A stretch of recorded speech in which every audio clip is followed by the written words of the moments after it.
Lac, AFib can be a major health issue that could result in a stroke for patients. Luckily, medicine has been working to help manage these conditions. The Lewis and Peaches Owen Heart Hospital has what it calls a WATCHMAN device. So here to explain more is Dr. Stan Weiner. Good morning. Good morning. It's a pleasure to be here. Oh, we're happy and I'm to have excited to talk to you about this new development. This is a new procedure that's exclusively available in East Texas at our hospital.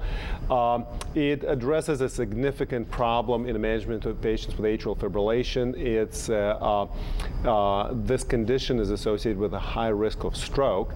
As you know, stroke is a devastating condition. It's very difficult to deal with by patients and their families, and it's hard to deal with. This is a new procedure that allows us to reduce the risk of stroke in patients with atrial fibrillation who cannot take blood thinners. While normally blood thinners can be very effective at reducing the risk of stroke, a large portion of our patients cannot take blood thinners. They're difficult to take. They're dangerous medications, as you may be aware. So this new procedure allows us to reduce the risk of stroke with a simple procedure that we do in the hospital. It's usually an overnight stay, and patients tolerate it very well. Wow. We're excited to do some of these procedures. We've done several of these last week. They went very, very well. Patients were quite happy.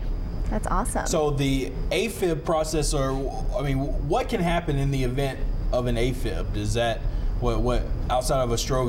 What are some of the symptoms that kind of lead up to that? So there's a number of different problems that patients with AFib suffer. It's frequently related to, it frequently causes palpitations, racing heartbeat, shortness of breath.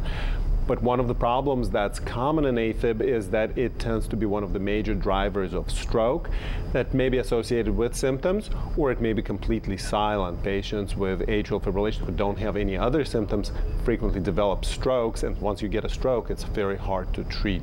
Right. So before this new device, what would you typically do to prevent AFib from being a problem?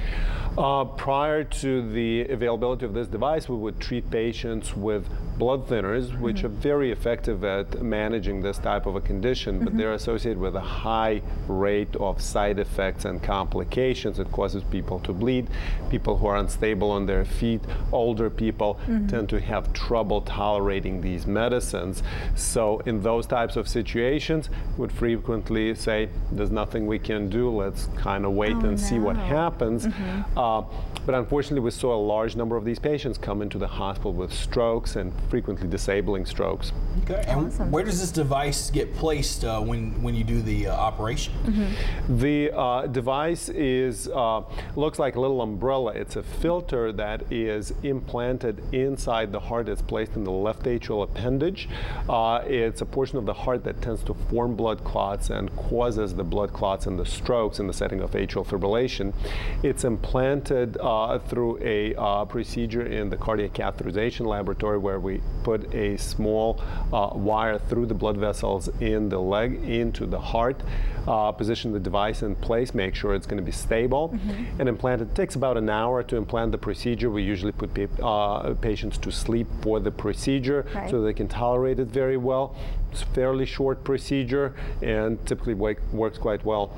Awesome. Well, we're actually out of time, but that's awesome. Congratulations. It's a huge accomplishment. Thank you so much. We're excited to be the first in this region and one of about 100 hospitals around the United States that is offering this procedure. We think it's going to be a big thing, a new trend. Absolutely. Well, congrats. Thank you. All right, and coming up next year on